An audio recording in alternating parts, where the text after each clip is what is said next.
In this video, I'm going to share 5 side hustles that you can do from home. Last year, I made $102,000 from side hustles alone. Now, I'm not stating that everyone can make this much money immediately. I certainly didn't when I first got started. But if you're willing to start and dip your toes in the water, it's more feasible and less intimidating than you think. I'm a big proponent of creating as many different income sources as possible because it diversifies your risk. Look, I don't want to be a Johnny Downer, but your job doesn't care about you.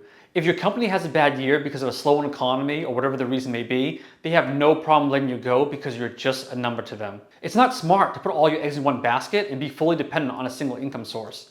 And according to a wealth study conducted by Tom Corley, he found out that 65% of self-made millionaires had 3 streams of income, 45% had 4 streams of income, and 29% had 5 or more streams of income. So without further ado, let's get started and see what my 5 side hustles were that you can do at home right after you hustle over and smash that like button for the YouTube algorithm. I'm new on YouTube. In fact, this is my very first video, so I really appreciate it. You didn't press it yet? Maybe this cute picture of a dog will help? Good, because he's going to be part of this video. Alright, we're going straight to my favorite side hustle, making money as a pet sitter. I love pets, especially dogs, but getting a dog is unrealistic with my crazy travel schedule. It wouldn't be fair for my potential furry friend. However, a couple of years ago, I found out the next best thing. I learned there are platforms out there that connect you to people nearby who need someone to walk their dogs, visit their home to feed their cats, provide daycare, or even have their pets stay overnight at your place. Last year, I made $9,884 looking after pets. That number was due in part to a repeat client that loved the way I took care of her dog. She booked my service for an entire month. I use Rover, the most popular platform for this. Being a pet sitter is easy. You sign up for a free account and pass a quick background check. Then you can pick what services you offer, what you'll charge for them, and choose what type of pet you're willing to see. The breed, the age, the size, etc. Insurance for both parties is provided by the platform in the rare chance something happens. As for what to charge for your services, where you live will influence prices. For example, in Boston with a high cost of living, you can get around $25 each time you visit their homes to walk their dog or feed them, $75 a day to look after them, or over $100 to board them overnight. You'll also get more during the holidays and for taking care of puppies and kittens. If you're new to these platforms, I recommend setting prices a little bit lower than you normally would. You need a few good reviews to really get a constant flow of bookings. My strategy was to charge a lower fee compared to other sitters in the area to build up my reputation. As I received more glowing reviews, I increased my fee over time and now have a steady flow of new and repeat customers. I could have made more, but I only accept dog breeds that don't shed too much because of potential allergies, and it keeps the house clean. But if you love pets, it honestly doesn't feel like it's much work. You take them out for walks or bathroom breaks and play with them around the house. Plus, pets are good mood boosters. They keep me company while I'm working. Take a look at this guy. How can you not brighten up your day and put money in your pocket at the same time? Hi, buddy. What's going on? What's going on? All right, number 2, bank account bonuses. Did you know banks are willing to pay you a lot of money just to try out their banking products? For example, right now, Chase Bank is offering people $300 for opening a checking account and making direct deposits totaling at least $500 within 90 days of account opening. How simple is that? Last year, I made $14,300 in bonuses from bank accounts. I did both small and big ones. The smallest bonuses I earned were $50 each that were offered by both the Novo checking account and the current.com fintech account. It's not a lot of money, but they were super easy to do, and hey, $100 is $100. For Novo, I had to simply make a $100 deposit within the first 30 days of account opening, and for current.com, I had to make a direct deposit of at least $200 within 45 days of account opening. The largest bonus I received was $3,000 for opening a Chase private checking account. It was by far the biggest offer I took part in. It's still available today, but the high deposit requirements may pigeonhole this to people who have a sizable amount of cash available. Here's a list of all the accounts I opened and the bonus amount associated with each. You might be thinking, wait a minute, those amounts come out to a total of $7,150, not $14,300, and you'd be right. It's double because Marina opened the same accounts I did. She's eligible for the same bonuses since she wasn't added as a joint account owner under my accounts. Each offer has a limit of 1 per person, not 1 per household, allowing us to double dip on the same bonuses. There are hundreds and hundreds of welcome offers from banks, and while some depends on what state you live in, most are available nationwide. I included a link to my site that lists the banks that offer a welcome bonus, which account to open for the bonus, how much the bonus is, and the requirements to earn the bonus. Whoa, I said the word bonus like 100 times, didn't I?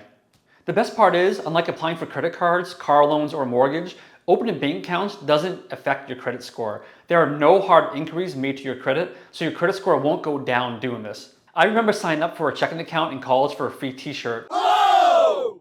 Holy moly! Leaving hundreds or thousands of dollars on the table. Don't make my mistake. Having said all that, you shouldn't open a bank account based solely on the welcome offer it provides. You need to look at its features and benefits to see if it's the right fit for you. The bonuses are cherry on top, but it shouldn't be the primary factor. Okay, number 3 on this list is earning cash back from your online purchases via shopping portals. I earned $12,703 from this side hustle in 2023. This can be very rewarding if you buy things online, since thousands of popular stores like Amazon, Best Buy, eBay, Gap, Home Depot, and Staples are included. Cashback shopping portals pay you a percentage back of what you spend on purchases. They're super straightforward to use. All you have to do is simply create a free account at a shopping portal's website, find the store you want to shop at on there, and then click on the store's link to transfer to their website. Then just shop as you usually would. That's it. Once you complete your purchase, the shopping portal will verify your transaction and you'll earn cash back based on the dollar amount of your purchase and the percentage of cash back offered at the time. Remember, the key to earning cash back is ensuring that you click the store's link on the shopping portal. This link establishes the connection between your shopping activity and the cashback offer. Rakuten is my favorite cashback portal, and of course, there's a good sign-up bonus. You can use my link to receive a $30 referral bonus as a new user. I cringe every time my friends buy things online and forget to use the cashback shopping portal. Unfortunately, this is all too common. The hard part is remembering to use these portals, make it a habit, and eventually become second nature, like brushing your teeth. I hope you're brushing your teeth, right? After crunching the numbers from last year, here's what I made across the various cashback sites. You can see that I earned the most cash back with Rakuten. They usually offer high cashback rates at the stores I shop with the most.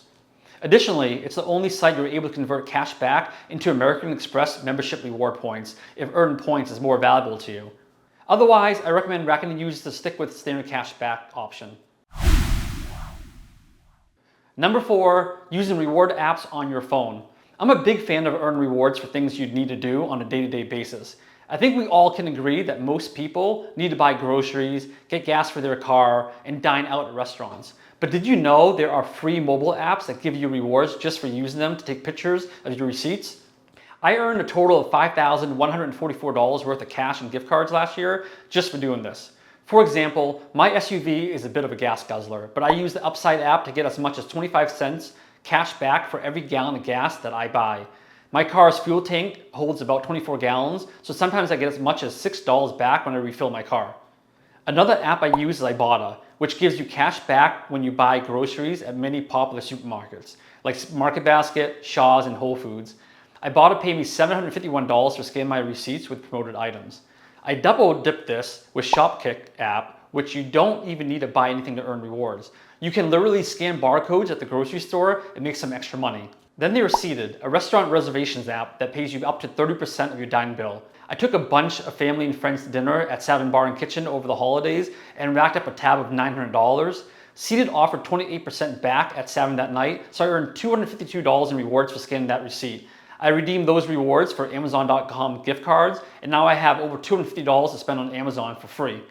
Just a note that Seated has a limited geographic footprint, but they're expected to expand to other cities soon. Don't use these reward apps with the expectation that you're going to make a ton of money, but cumulatively, it's significant enough to be worth your time. And finally, good old credit cards. I can't even begin to guess how much I've made and saved since I was 18 years old when I got into the credit card game.